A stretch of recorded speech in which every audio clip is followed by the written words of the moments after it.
Ya, selamat pagi Indonesia. Selamat datang di talk show kesehatan nomor 1 di Indonesia, yaitu Hidup Sehat bersama saya Dr. Ekles dan rekan saya Intan Saumadina. Ya, Intan, sering marah-marah nggak? Ih dokter, aku kadang-kadang ya kalau misalnya kesel tuh nggak bisa nahan emosi, maunya marah aja. Terus Waduh. aku juga sering lihat kan orang tuh kayaknya seneng banget marah-marah di depan umum. Depan umum. Ya kan dok? Nah, tapal abis marah-marah kadang-kadang kepala pusing ya? Iya bener banget. Intan suka pusing nggak? Suka pusing dok. Kadang tuh Nah. habis marah, terus udah gitu pusing gitu dok. Nah, apakah marah-marah di depan itu umum menjadi gangguan kejiwaan? Kita sudah bersama expertnya nih, Dr. Lahargo, spesialis kejiwaan. Waduh dok, gimana dok? Kita marah-marah atau gimana dok? Iya dok.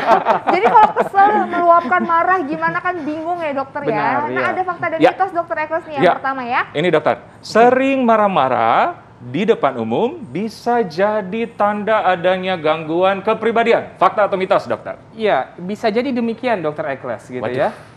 Karena Tarik nafas berarti, dok. ya, marah itu sebenarnya suatu bentuk emosional yang normal, yang alamiah. Ya. Setiap orang memiliki Setuju. dan pernah marah dalam satu waktu periode dalam kehidupannya. Ketika kita marah, itu justru merupakan suatu self defense bagi kita. Karena kita jadi bisa mengidentifikasi apa sih yang menyebabkan kita marah. Oh, karena kita kecewa. Oh, karena ada sesuatu yang nggak sesuai dengan keinginan atau standar kita. Oh, Ya. ini sesuatu hal yang bikin kita kesal misalnya, sikap ataupun perilaku orang lain. Kita jadi bisa mengidentifikasinya. Yang berikutnya itu membuat kita kemudian jadi termotivasi untuk kemudian melakukan yang lebih baik untuk kehidupan kita, untuk masa depan kita. Nah, ada manfaatnya kok Itu kita marah. versi yang bagusnya. Versi yang Oke. bagusnya, Dr. Ekles, betul gitu ya. Tetapi benar sekali ketika tadi kata kuncinya sering marah-marah. Artinya kan marahnya ini sudah mulai berlebihan dan sudah mulai berkepanjangan. Dikatakan katanya 1 menit kamu marah, kamu kehilangan 60 detik kebahagiaan gitu ya. Jadi ketika Iya, kita iya. marah, kita nggak bisa merasakan emosi yang lain gitu ya, tertutupi oleh emosi marah tersebut. Oke. Nah, bagaimana cara marah yang baik? Itulah yang nanti akan kita coba bahas lebih jauh ke depannya. Hubungannya dengan kepribadian benar banget.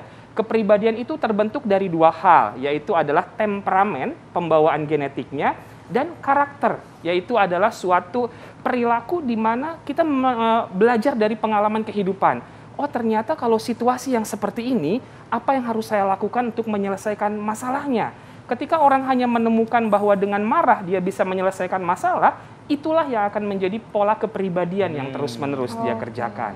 Jadi Setuju ada itu. banyak cara untuk marah ya dokter ya. Nah terus Nah. kalau ada juga orang yang marah-marahnya tuh nggak ngomel-ngomel tapi diem. Ya. Itu juga nggak bagus kan dok? Dipendam ya? Gimana tuh? Dipendam. Iya. Ya, benar banget Intan gitu ya. Marah itu ada 2 hal, Ah. bisa diekspresikan keluar, bisa diekspresikannya ke dalam. Nah, kalau diekspresikan keluar, kita bisa melihat bagaimana dari kata-kata yang intonasinya tinggi, ada mungkin perilaku-perilaku yang agak destruktif ya, misalnya kata-kata verbal yang kasar, banting pintu, merusak barang atau benda, atau bahkan sampai melukai orang lain. Wow. Tetapi ada juga marah yang ke dalam gitu ya. Dia pendam sendiri dan itulah yang bisa kemudian berbahaya untuk kondisi kesehatan mentalnya gitu ya. Karena yang bersangkutan bisa muncul yang namanya gangguan kecemasan, gangguan depresi gitu ya, kebingungan tentang masalah kepribadian dia. Gitu. Oke, jadi harus dirilis ya sebenarnya ya, dikontrol.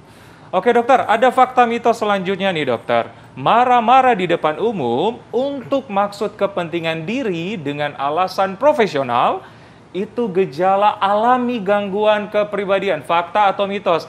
Tahan dulu dokter. Pemirsa masih banyak info menarik, selanjutnya setelah yang satu ini. Ya pemirsa kembali lagi di Hidup Sehat. Ternyata banyak banget tokoh dunia yang mengalami gangguan kejiwaan. Nah ada juga nih masalah yang suka marah-marah. Ayo ngaku pemirsa di rumah siapa yang suka marah-marah? Ya, ayo ngaku. Dengan alasan profesional dok, katanya itu gangguan alami kepribadian. Fakta atau mitos dokter? Ya, jadi hal tersebut sangat berhubungan sekali dengan kesehatan jiwa memang ya Dr. Oke. Ekles dan Intan dan para pemirsa sekalian. Jadi yang namanya marah-marah adalah bentuk suatu ekspresi emosi kita. Dan ini bisa terjadi pada berbagai gangguan kejiwaan gitu ya. Jadi ini fakta dok? Ya, jadi Oh, fakta. marah-marah yang berlebihan nggak bisa dikontrol dan bahkan sudah mengganggu fungsi kehidupan dalam performance ataupun relasi dengan orang lain maka kita perlu kemudian mengidentifikasi bahwa marah ini merupakan salah satu gejala dari suatu gangguan kejiwaan.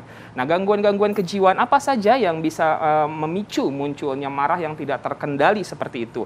Yang pertama ada yang namanya gangguan mental organik, gitu ya. Jadi memang di dalam otaknya itu ada gangguan secara biologis pada organnya. Contohnya ada tumor di otak atau ada SOL, space occupying lesion, ada penyakit stroke, hipertensi yang menahun. Itu secara biologis itu di organnya memang akan mengganggu, terutama fungsi di bagian amigdala, yaitu pusat emosinya. Yang kedua, gangguan mental perilaku akibat penggunaan zat psikoaktif. Jadi obat-obatan, narkoba, itu semua akan membuat orang itu menjadi lebih mudah emosional. Ada lagi gangguan skizofrenia, itu gangguan dalam penilaian realitas. Jadi dia selalu ada merasa halusinasi, ada delusi, yang kemudian bisa memicu munculnya marah atau emosional yang berlebihan. Baru yang tadi dibahas itu adalah mengenai gangguan bipolar. Nah, gangguan bipolar ini adalah gangguan mood yang ditandai dengan mood yang swing. Kadang senang yang berlebihan, kadang sedih yang berlebihan. Nah, perpindahan mood yang seperti itu membuat orang ini jadi irritable, mudah tersinggung, gampang marah, ambang rangsangnya pun menjadi menurun. Dan yang terakhir adalah gangguan kepribadian. Nah, gangguan kepribadian ini yang sering memicu marah, contohnya adalah gangguan kepribadian obsesif kompulsif. Nah, dia ini punya standar yang tinggi tentang perfeksionis, gitu ya. Jadi dia apa-apa harus sesuai dengan aturan, harus perfect sesuai dengan yang dia pikirkan. Dan ketika terjadi hal-hal yang nggak sesuai dengan standar yang dia pikirkan tersebut, itulah yang bisa memicu munculnya emosi dan amarah yang berlebihan. Gangguan kepribadian yang lain bisa juga gangguan kepribadian borderline personality disorder. Ini adalah gangguan kepribadian di mana citra diri dan regulasi emosi dari orang tersebut itu tidak bisa terkendali dengan baik. Dan ini juga memicu biasanya orangnya menjadi mudah untuk marah dan emosional yang tidak terkontrol pada akhirnya. Oke. Tapi dok, mungkin nggak sih kalau misalnya nih ada orang yang merasa dirinya kurang, punya kekurangan diri, terus akhirnya menutupi itu dengan marah-marah. Nah, ini dengan fakta dan mitos berikutnya nih dokter, karena katanya sering marah-marah di depan umum, ini bisa jadi untuk menutupi kekurangan diri. Ini fakta atau mitos dokter? Ya, memungkinkan seperti itu ya Intan ya. Jadi orang tuh seringkali marah itu hanya untuk menutupi ada muatan emosi-emosi negatif yang lain. Dia merasa rendah diri, dia merasa sedih, dia merasa kecewa gitu ya, dia merasa terabaikan, merasa tidak dipedulikan, itu yang bisa memunculkan. Jadi katanya marah itu kayak fenomena gunung es, jadi marah itu yang kelihatan di atasnya, padahal di bawahnya itu ada muatan-muatan emosional psikologis yang sangat banyak, yang menjadi penyebab yang men-trigger munculnya marah tersebut. Itu mungkin berhubungan dengan tadi ya, yang dengan alasan profesional disebut ya gangguan alami. Gitu. Ya, untuk menutupi juga kekurangan tadi mungkin. Case by case kita bisa lihat hal tersebut tentunya gitu ya. Bahwa kalau memang secara profesional dia marah itu untuk menutupi hal tersebut, bisa saja kita lihat. Tapi kita harus lihat kasusnya dengan lebih lengkap dan seksama. Oke, baik dokter. Baik dokter. Gimana nih? Kemarin kan ada hari Kesehatan Dunia ya, Kesehatan World Jiwa Mental Sedunia. Day gitu. Tanggal 10 ya, Intan ya? Iya, tanggal 10. 10. Gimana dok, ada pesan-pesan mungkin supaya kita menjaga kesehatan mental, apalagi di masa pandemi ya, dengan segala problematika yang ada dokter? Iya, jadi tanggal 10 bulan 10 kemarin diperingati memang sebagai Hari Kesehatan Jiwa Sedunia. Jadi di tahun ini temanya adalah kesetaraan di dalam dunia mengenai kesehatan jiwa. Jadi kesehatan jiwa bagi semua. Jadi setiap orang itu punya hak untuk mendapatkan kesehatan jiwa yang baik gitu. Dan sekarang ini di tengah dunia yang tidak adil, tidak seimbang, banyak sekali orang-orang yang tidak mendapatkan kesehatan jiwa yang baik. Dan kita semua punya peranan yang penting untuk kemudian mewujudkan kesehatan jiwa yang baik untuk diri kita sendiri dan juga bagi orang-orang yang ada di sekitar kita. Bagaimana kita bisa berelasi dengan mereka dengan baik, memberikan perhatian yang cukup, hadir sepenuhnya sebagai teman, sebagai keluarga, melihat kalau ada perubahan-perubahan pada orang tersebut, pikiran, perasaan, dan perilakunya, kita mendampingi mereka sehingga mereka bercerita apa problemnya dan bersama-sama mengatasinya. Sehingga kesehatan jiwa tetap bisa terjaga, karena kesehatan jiwa sama pentingnya dengan kesehatan fisik kita. Sangat setuju. Salam sehat jiwa, kesehatan jiwa sama pentingnya dengan kesehatan fisik. Iya, betul sekali. Nah, dokter, terkait marah-marah nih, dok, ini terakhir ya, karena ini biasanya cewek ya yang suka marah-marah, meletup-meletup, kadang-kadang di depan umum kalau misalnya udah kesel sama cowoknya, pokoknya maunya marah aja. Itu gimana, dokter? Supaya bisa mengkontrol nggak meletup-meletup marahnya. Iya, jadi yang pertama kita sadari dulu, kita validasi dulu perasaan kita. Oke, saya lagi marah saat ini nih, saya lagi kurang nyaman. Oke, penyebabnya adalah karena tadi ya, kalau yang Intan tadi pacar saya mungkin membuat suatu perilaku yang tidak menyenangkan misalnya ke saya, dia tidak menepati janji gitu ya. Nah, setelah kita validasi perasaan kita, kemudian kita regulasi emosi kita tersebut. Yang paling penting pertama adalah mengatur pernafasan kita gitu ya. Jadi kalau lagi marah tuh biasanya emosi kita membuat nafas kita makin cepat dan itu bikin kortisol di otak meningkat sehingga kita jadi makin stres.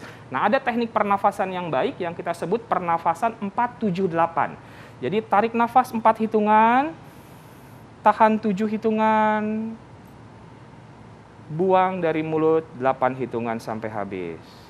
Nah, dengan melakukan pernafasan seperti itu akan membuat oksigen masuk ke dalam paru-paru dengan baik dan kita pun menjadi lebih rileks, lebih santai dan tenang dan ada suatu periode kita bisa cooling down akhirnya dan akhirnya kita bisa berpikir lebih jernih lagi melihat masalah apa yang memicu dari kemarahan kita tersebut. Oke, menarik. Salah 478. Benar ya? Benar. 478. Benar. Oke, baik Dokter Argo, terima kasih banyak informasinya sangat luar biasa. Nah, Intan, kita akan membahas soal ginjal nih sesaat lagi. Tetap bersama kami di Hidup Sehat.